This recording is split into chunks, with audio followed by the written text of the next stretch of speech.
Welcome to the Evidence-Based Marketer, and today we are going to wrap up our series on marketing and the five senses, and we're going to wrap it up with the sense that really applies, I think, most marketing, and that is sight.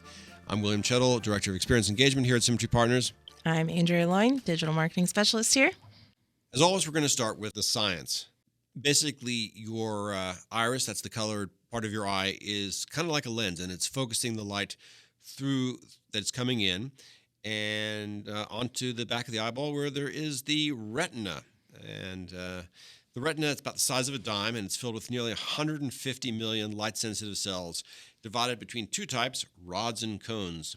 Rods identify shapes, and they work best in lower dim light. And this is why, if you wake up in the middle of the night, you're just sort of seeing shapes, but you're not actually seeing colors. And cones, they identify color and operate best in bright light. And both rods and cones send information to the brain via the optic nerve.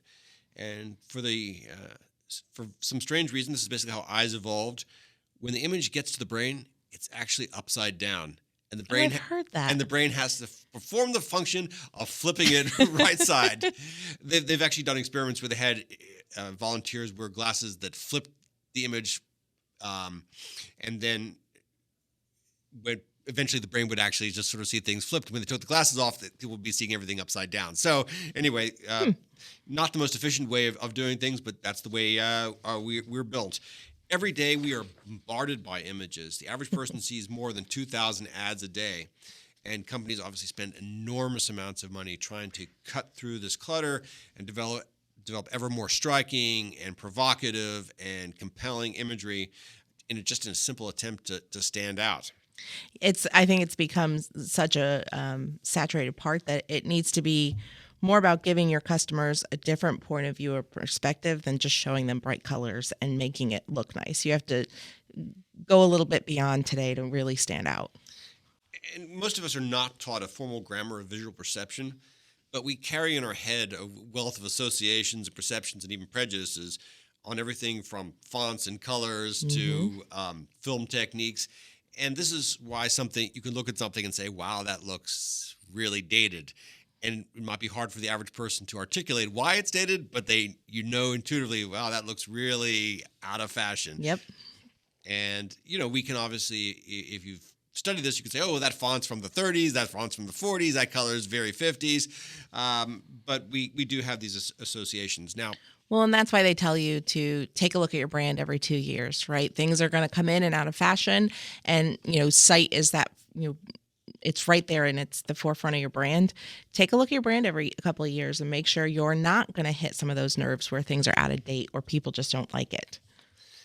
And there actually is there's several groups out there that actually determine what colors are going to be fashionable. Mm-hmm.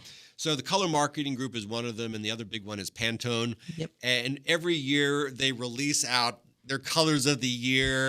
And if you subscribe to the color marketing group, they'll give you a whole bunch of sort of swatches and other things like that. Our designer here subscribes to Pantone, so every year she gets the beanie in the color of the year. So she has a whole collection of them. And this is why you'll suddenly see a bunch of silver cars out on the roads, or everyone's wearing a teal sweater. And sometimes they get it right, and sometimes they get it wrong. And then 6 months later you see at the Salvation Army lots of teal sweaters because nobody wanted to wear them. For 2022, the color marketing groups, their color of the year was New Day, which they describe as a light, fresh blue with red influences. And for Pantone for 2022, it was Very Perry, which is sort of a periwinkle blue. So they were kind of tracking together, not that dissimilar. But this is something that is actively subscribed to by a number of companies, and they're just trying to be on trend. The psychology of color is interesting. About 90% of snap judgments based on a product are based on color. And color increases brand recognition by up to 80%. And it's how consumers really view the personality of the brand. And we have a lot of associations, red is aggressive, energetic, passionate. And this is why it's often popular with car companies and tech. Orange is vital, fun, youthful, affordable. Yellow is positive, motivation, creativity, friendly. Green, growth, freshness, wealth, serenity. You see a lot of green in finance, tech, and energy companies. Oh yeah, and salons, etc. Black, prestige, value, sophistication. It's often popular with car companies and clothing companies. But of course, colors have different meanings across not just cultures, but even regionally in the United States. You'll see that people in the South tend to wear a lot more bright colors. In New York, everyone's wearing some version of black. In China, white is the color of death. We look at it as the color in the West of purity, and red is lucky. Whereas in West, red is stop. It's danger. It's danger. Negative associations. It's losses. So in a multicultural society like the United States, you have to be mindful of these and understand, who you're marketing to and how these colors are going to be received and resonate with them. And again, these things they're not fixed. Right now we think of orange is vital, youthful, affordable. That could change. It could. And that's so knowing what these colors mean is one thing, but people will associate that color with your brand.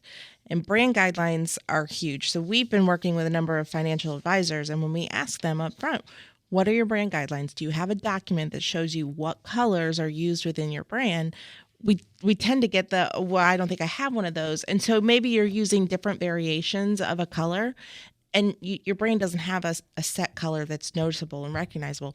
People are going to realize that. So it's important that you know what colors are in your brand and you continuously use them across all of your marketing, and don't just pick a close second, because it's not going to be associated to your brand. Yeah, and make sure that it resonates with your target audience. And a story I think we've told before on this podcast, but it's worth bringing up again. I was working with a financial advisor, and he called me up and he was very excited. I've just changed my website and my brand. I went to UVA. Their team is the Orange Men. My kids love Halloween. And so I've really gone all in on orange. And I went and looked at his website, and it was super orange. A little bit of black. A little bit of black. And it was, I didn't get vital, fun, youthful, or affordability out of that. But I asked him the critical question that he really should have been thinking about, but who do you work with? And he said, widows. And, I'm sure there are widows out there who like orange, but in general, that would not be the ideal and preferable color for widows.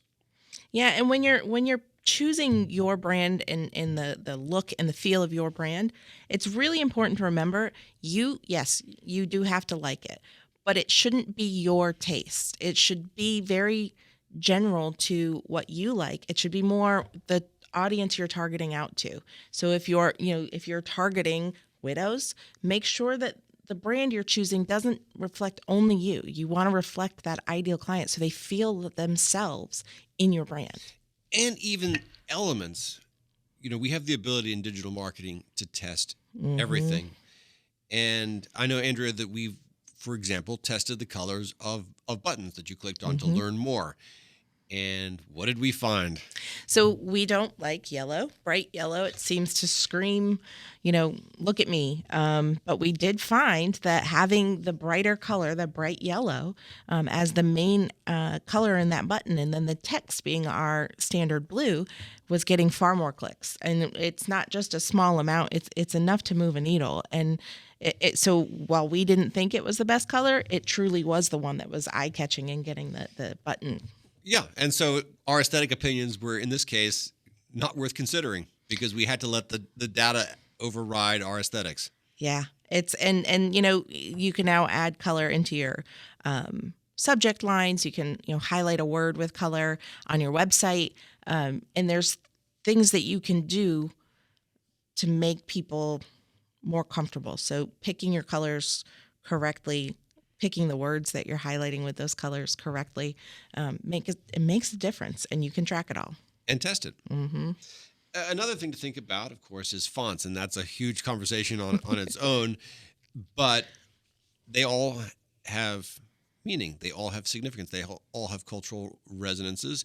If you use a serif font, which means it looks a little bit more old-fashioned, that may be a good thing if you want to convey tradition, stability, longevity. If you're a hip, fashion-forward brand, maybe not. There are certain fonts that people really laugh at, and you use at your own peril. And this is not just comic MS or hobo, things like papyrus, which people mock relentlessly. And then if you use Arial, people might call you basic. And so it's something to be mindful of. And it is. I've been doing this long enough that I can look at somebody's logo and tell pretty much within about 4 or 5 years, if not less, when it was designed. Well, and you think about fonts, think about emails you're sending, right? Make sure that, again, stay on brand, but your email should be written in your font. It should not be written in some, out there weird font that you like. It should be on brand. It should be classic. It should not be very crazy. We worked with someone who had like cursive as the email, and it just didn't look right. Yeah, and you should have a set. And again, there's certain fonts that are going to look better online versus in print, etc. But you should have a consistent font, or at least family of fonts that you're using for your emails, that you're using online, that you're using in your marketing materials. Consistent colors, consistent imagery, consistent branding options, because the message of consistency is ultimately trustworthiness and that you are paying attention to detail.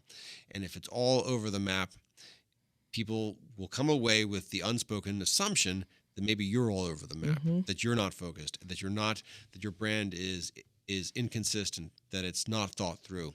And especially in service industries, those are not messages you want to. You don't want to send that in any industry, but that's particularly in the service industry. That is a scary thing to be sending. It is, and be sure if you're hiring someone to do your website, right? You're getting your website redone. That's a big visual aspect of your brand. But make sure that they're thinking not just of your website. Make sure that they're thinking of all the bits and pieces that go along with that website, that they are giving you a brand guideline at the end so that you can make sure it goes through the rest of your marketing as well. But it can't just be about one thing. You need to think of a cohesive, make everything look and feel the same. So when you're working with a marketing company, make sure that they are going to do all these things for you, or work with the people that you have to. If you've hired someone to do a rebrand for you and then someone else to do your website, make sure that they're talking to each other and they're working together so there's a consistency to what they're creating. And imagery is super, super important. Now, if you have a product, you really want to make sure that you're taking hero images of your product, that it looks like a superstar. It looks beautiful, whether that product is food or you're making widgets. They should be the most beautiful looking widgets and the most delicious looking food possible. But even if you're in a service industry where you don't have a physical product, make sure that you're being very thoughtful about imagery. Don't just use boring stock imagery. In financial services where we work, there is no visible product. Nobody knows what a stock looks like. Nobody knows what a mutual fund looks like. And so what happens is that you have a lot of websites that are either sort of nice pictures of mountains and streams, or happy seniors playing golf, playing tennis, hanging out with their grandkids. And there's some pictures that I've literally seen on 5 or 6 different websites. And it's boring, it's trite, it doesn't make you stand out.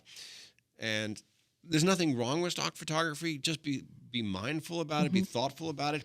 And if you can, spend a little extra money to have a designer customize it. We're working with a firm right now. They work with doctors and dentists. We've taken a very interesting approach with the imagery. A lot of it is kind of overhead or at a raised height. That gives it a distinct signature. And then we've put on some certain graphic elements and certain treatments that make these stock images absolutely unique to this firm. Yeah, and we worked with a firm in Pittsburgh who his son is a photographer. And so his son went out and took all these beautiful pictures of Pittsburgh, and that's what he's using on his website. It's unique. Those are images that you're not going to see on any other website unless he sells them out. So, being unique, putting a spin on it like that, it gives a story to tell also. Yeah, and I think that is so important. What is the story of your images? Is it just happy seniors, or have you been more thoughtful about this? We work with a financial services firm, and when we did their rebranding, we thought about, a lot of financial services is really about a journey, and it's about going from the beginning of your financial life all the way through to retirement and the next generation. And that gave us the idea of, well, let's have images that are taken at sunset and sunrise, which is in film, it's called magic hour because it's so beautiful. So these were beautiful images, and we would have them kind of reflecting the sense of this journey from, which is life from sort of sunrise to sunset. And where possible, let's have people who, in these sunrise and sunset images, who are having conversation, where it's about conversation and connection. And so we had a story here, and we're able to take this out throughout the course of their website, their printed materials, and most of the people looking at this could never articulate what they were seeing. But my hope is that they feel this. They feel this sort of sense of someone's thought about this. There's a story here. There's a purpose here, and these folks are really trying to provide a deeper level of engagement than your typical financial advisor. And if you're going to use personal photos on your website of you, of your team, that's a great way for them to see you and get to know you, but don't just do your standard headshot, right? Give them photos of you at a ball game of your favorite team, or you out fishing, or doing your favorite extracurricular activity, or whitewater rafting. And if there's a story, find a way to put it on there. Have it be a hover. Find a way to bring your stories in to your marketing in to the site part of it, because people are going to be intrigued by those things. Yeah. With the level of photography available now, basically in your pocket, there is no excuse for bad photos anywhere in your brand. Yeah, both iPhone and Androids have that portrait mode that is wonderful for taking, if you have a product, use that to take pictures. It isolates it. There's filters out there now. There's apps on your phone. So do you need to spend, thousands of dollars going out to hire a photographer? Not necessarily. You'll get really great shots. We're working with a firm who hired someone to get overhead shots of their building, of the town that they're in, of their new building, and the team from above, something they couldn't do with an iPhone. So if you have, creativity and you want to get that done, hire a photographer, but you do have the technology to do it yourself. Yeah, and no bathroom selfies. No bathrooms, please. Lastly, I think, again, a lot of the folks we deal with are in the service industry. What's your office look like? Is it neat? Is it tidy? What's the art on the walls? Is it clean? Is it the look and feel going to resonate with your clients and the people that are coming in? In our building here in Symmetry, the owners took a great deal of time and care to make it look modern and hip, and one of the things inviting. And one of the things people notice when they come here is like, wow, you work in a really great space. And that is actually part of our brand. We are very public about putting our building out there on a lot of our materials because it is a cool looking building and a cool looking space. And in financial services, cool is not something you often associate with financial services. Right. So we look at this as being something of a differentiator. But it is really important. I've gone into a lot of offices of very successful professionals, and there's stained furniture, there's holes in rugs, there is mess. And again, the message that you're sending is not one you probably want to be sending. The firm we work with in North Carolina is building an old farmhouse as their new office. And their reasoning behind it, they have a story to why they want to do that. They want it to feel like you're home. They want it to feel like you're comfortable. You're sitting there with them. You're trusting them with their money. They're financial service professionals. But they want you to feel like you're at home, like you're with family, and trust them. And it goes a long way. If you walk in and feel that environment, you're going to trust them a lot more than the stains or the outdated furniture or holes. It makes a huge difference. So, while the saying is that looks can kill, that doesn't generally happen, but but they could make or break you. Neglecting the messages that you're sending visually, not paying attention to color and fonts, and just the very sort of look and feel of your imagery, and of course your office, can be a major problem for your brand. And if you pay attention to this and care about it, it can be a major elevator. So that wraps up our exciting 5-part series on the 5 senses and how they apply to marketing. Not sure where we're going to go next with this. We'll probably have some more exciting topics next time. But if you want to listen to the other episodes in the series, just go to the evidencebasedmarketer.com. Until then, I'm William Chettle. See you later. Thank you. Symmetry Partners LLC is an investment advisory firm registered with the Securities and Exchange Commission. The firm only transacts business in states where it is properly registered, excluded or exempted from registration requirements. Registration of an investment advisor does not imply any specific level of skill or training and does not constitute an endorsement of the firm by the Commission.